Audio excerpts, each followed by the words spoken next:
नमस्कार दोस्तों, क्या सच में मंगोलिया व्लादिमीर पुतिन जो कि रशिया के राष्ट्रपति हैं उन्हें अरेस्ट करने जा रहा है। आईसीसी ने निर्देश दिया है। आईसीसी यानी इंटरनेशनल क्रिमिनल कोर्ट ने रशिया के राष्ट्रपति व्लादिमीर पुतिन के खिलाफ अरेस्ट वारंट जारी किया है और कहा है मंगोलिया के अधिकारियों को निर्देश दिया है कि वो तुरंत जैसे ही वहां मंगोलिया पहुंचते उन्हें अरेस्ट करिए, क्योंकि 3 सितंबर को रशिया के राष्ट्रपति व्लादिमीर पुतिन मंगोलिया की यात्रा पर जाने वाले हैं। तो आइए इस मुद्दे को समझते हैं डिटेल से। तो बने रहिए वीडियो के लास्ट तक और चैनल पर नए हैं तो लाइक शेयर सब्सक्राइब जरूर कीजिएगा।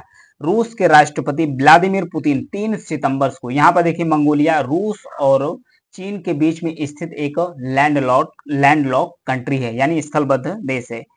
3 सितंबर को मंगोलिया के दौरे पर व्लादिमीर पुतिन जा रहे हैं। इस बीच जो आईसीसी है यानी कि इंटरनेशनल क्रिमिनल कोर्ट है, उसने अरेस्ट वारंट जारी कर दिया है और उसके बाद मंगोलिया के अधिकारियों को बोला है कि मंगोलिया के अधिकारियों की जिम्मेदारी है कि व्लादिमीर पुतिन को अरेस्ट करे, तुरंत ही अरेस्ट करे। तो आईसीसी के आदेशों का पालन करना मंगोलिया का फर्ज भी है, क्योंकि उसमें उसे सहयोग करना चाहिए, क्योंकि आईसीसी का मंगोलिया एक सदस्य देश भी है।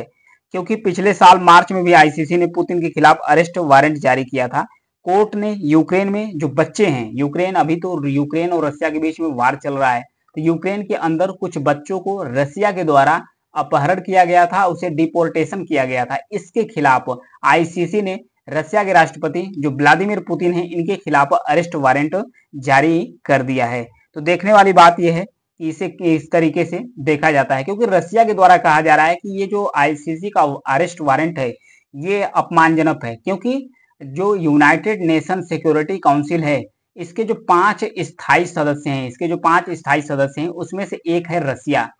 पहली बार ऐसा हो रहा है कि आईसीसी ने किसी यूनाइटेड नेशन सिक्योरिटी काउंसिल के स्थायी सदस्य के खिलाफ अरेस्ट वारंट जारी किया है। क्या ऐसा पहली बार हुआ है? नहीं, ऐसा पहली बार नहीं हुआ है, क्योंकि 2023 में ब्रिक्स शिखर सम्मेलन था। 2023 में ब्रिक्स का शिखर सम्मेलन हो रहा था। कहां पर हो रहा था?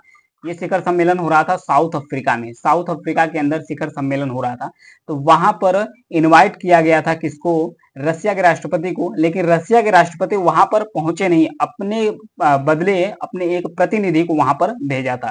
तो इसलिए अभी तक कई देशों का, जब से वार चल रहा है यूक्रेन और रशिया के बीच में, तो जो रशिया के राष्ट्रपति हैं अभी तक लगभग भारत नहीं, चीन, उसके बाद यूएई और मंगोलिया अब तो जा रहे हैं। कई देशों में, मतलब 13 देश, मंगोलिया को छोड़कर 13 देशों का यात्रा कर चुके हैं।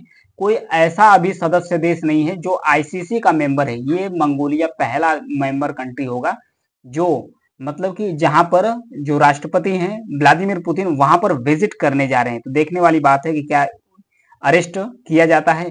उधर जो यूक्रेन है, यूक्रेन भी कह रहे हैं, यूक्रेन भी गिरफ्तारी की मांग कर रहा है। यूक्रेन ने कहा कि पुतिन के मंगोलिया जाने पर उनकी गिरफ्तारी की मांग होनी चाहिए।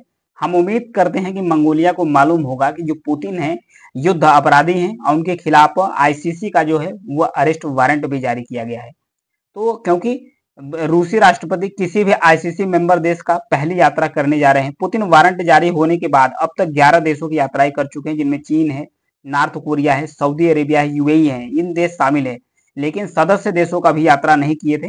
रूस ने कहा कि हमें फिक्र नहीं है कि आईसीसी ने क्या वारंट जारी किया है, मैं उसके जो अरेस्ट वारंट है उसको मानता ही नहीं। क्योंकि जो व्लादिमीर पुतिन है वो मंगोलिया की यात्रा पर जा रहे हैं 3 सितंबर को। 3 सितंबर खास है। 3 सितंबर खास क्यों है? ये है रशिया, ये है मंगोलिया। 3 सितंबर खास क्यों है? इसलिए क्योंकि इन्हें इनवाइट कौन किया है? मंगोलिया के राष्ट्रपति उखना खुरेल सुख के निमंत्रण पर वो जा रहे हैं मंगोलिया की यात्रा पर। 1939 की बात है, 1939 की बात है, जब सोवियत संघ और जो मंगोलिया है, यहाँ पर पहले जो रशिया था, कजाकिस्तान, ये लेकर किर्गिस्तान, ये सब मिलाकर यूएसएसआर का पार्ट हुआ करता था। यूएसएसआर का पार्ट हुआ करता था, जिसे सोवियत यूनियन के नाम से जाना जाता था। तो जो सोवियत यूनियन है और जो मंगोलिया है, ये दोनों देश मिलकर किससे लड़े थे? जापान से लड़े थे। जापान उस समय पावरफुल कंट्री था। जापान से मिलकर, जापान का इधर कब्जा था इस पूरे इलाके पर, जापान से मिलकर जापान को हराया था, अपने इलाके से जापान को हटाया था। तो उसी 3 सितंबर को इसके 85 साल पूरे हो रहे हैं आजादी के, जो जापान के साथ युद्ध लड़ा था रशिया और, यानी यूएसएसआर और मंगोलिया। तो उसी को सेलिब्रेट करने के लिए 85 साल बाद मंगोलिया के अंदर रशिया के राष्ट्रपति इनवाइट किया गया है, वो वहां पर जा रहे हैं उसे सेलिब्रेट करने के लिए। और पूछा गया तब राष्ट्रपति जो रसिया है, रसिया के द्वारा कहा गया कि मंगोलिया के साथ जो हमारा रिश्ता है काफी स्ट्रांग है। हम राष्ट्रपति का जो विजिट दौरा हो रहा है मंगोलिया, हम पूरी तरीके से ये जांच पड़ताल कर रहे हैं कि क्या सुरक्षित हैं कि नहीं रसिया के राष्ट्रपति। ये कहा गया है किसके द्वारा, ये कहा गया है रसिया के द्वारा कहा गया है। तो आइए समझते हैं क्या गिरफ्तार हो पाएंगे, इसकी संभावना है कि नहीं। अमेरिका के पूर्व राजदूत हैं, उनके द्वारा, जिनका नाम है डेविड सेफर्स, ये आईसीसी के संस्थापक सदस्यों में से एक थे, जिनका नाम है डेविड सेफर्स। तो इनके द्वारा जब पूछा गया तो इन्होंने कहा कि संभावना बहुत कम ही है कि मंगोलिया रसिया के राष्ट्रपति व्लादिमीर पुतिन को अरेस्ट करे, क्योंकि ऐसी कई सारी यात्राएं हो चुकी है। लेकिन इसका इस्तेमाल जो यूक्रेन है वो मंगोलिया का और रसिया को और जो आईसीसी है उसको ताना मारने के लिए इसका इस्तेमाल किया जा सकता है, क्योंकि इससे पहले भी जो कोर्ट है वो सूडान को 2009 में जो आईसीसी है इसका जो आदेश है इसका उल्लंघन किया जा चुका है। कैसे?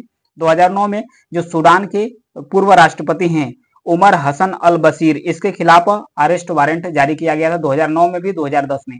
उसके बाद भी ये यात्रा किए थे साउथ अफ्रीका का, क्योंकि साउथ अफ्रीका भी एक आईसीसी मेंबर्स है, यानी कि इंटरनेशनल क्रिमिनल कोर्ट का मेंबर्स है। लेकिन फिर भी साउथ अफ्रीका ने उसे अरेस्ट नहीं किया है, लेकिन बार बार आईसीसी का जो उल्लंघन है वो होता है। लेकिन इसके खिलाफ किया जा सकता है, आईसीसी का जब वायलेशन होता है तो मंगोलिया का खिलाफ पश्चिमी देश मिलकर आईसीसी के मेंबर कंट्री मंगोलिया पर ये दबाव बना सकते हैं। हो सकता है कुछ उनके ऊपर आर्थिक प्रतिबंध भी लगाया जा सकता है, किसके ऊपर? मंगोलिया के ऊपर, इस हरकत के लिए कि जो व्लादिमीर पुतिन है उन्हें अरेस्ट नहीं कर रहा है। लेकिन इसके खिलाफ कुछ नहीं हो सकता, क्योंकि जो आईसीसी है इसके अंदर इतनी पावर नहीं है कि ये किसी भी सदस्य देश का जो हेड्स है इसे अरेस्ट कर सके। ये कह सकता है, किसी देश को आदेश दे सकता है, वो देश जो मेंबर कंट्री है वो अरेस्ट कर सकते हैं, नहीं कर सकते हैं अपने नियम के अनुसार, अन्यथा बाध्यकारी नहीं है। तो आइए समझते हैं जो इंटरनेशनल कोर्ट है आईसीसी, इंटरनेशनल क्रिमिनल कोर्ट के बारे में समझते हैं। जो आईसीसी है द नीदरलैंड्स का जो द हेग है उसमें स्थित एक इंटरनेशनल कोर्ट है। 1998 में यानी 1998 में इसकी स्थापना हुई थी। इसकी स्थापना कानूनी आधार पर जो रोम स्टैचू है यानी रोम अधिनियम है, एक्ट है, उसके तहत इसे किया गया था। आईसीसी 4 प्रमुख अपराधों के लिए जिम्मेदारी तय करता है। तो 4 अपराध जैसे कि नरसंहार, कोई भी देश अगर नरसंहार का हेड या कोई व्यक्ति नरसंहार करता है तो उसके खिलाफ अरेस्ट वारंट है।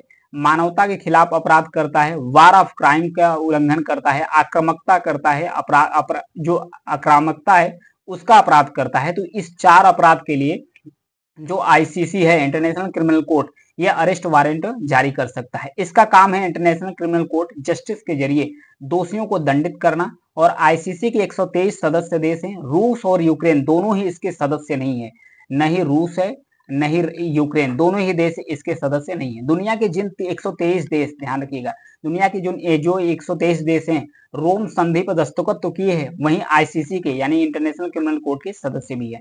31 देश ऐसे हैं जिन्होंने रोम समझौते पर दस्तखत तो किया है लेकिन इसे मान्यता नहीं देता है। जो इंटरनेशनल क्रिमिनल कोर्ट है इसे मान्यता नहीं देता है। अमेरिका, रूस, यूक्रेन इन 31 देशों में शामिल है, इसलिए आईसीसी के सदस्य नहीं है। भारत और चीन, इंडिया और चाइना 2 ऐसे देश हैं जो आईसीसी के सदस्य नहीं है, इसलिए वो उसकी बात मानने के लिए बाध्य नहीं है, वो मानते भी नहीं है। सन 2000 की बात है, सन 2002 की बात है। सन 2002 में इंटरनेशनल क्रिमिनल कोर्ट, 1 जुलाई सन 2000 में इंटरनेशनल क्रिमिनल कोर्ट यानी आईसीसी की शुरुआत हुई थी। ये संस्था दुनिया भर में होने वाला वार ऑफ क्राइम, नरसंहार, मानवता के खिलाफ अपराधों की जांच करता है।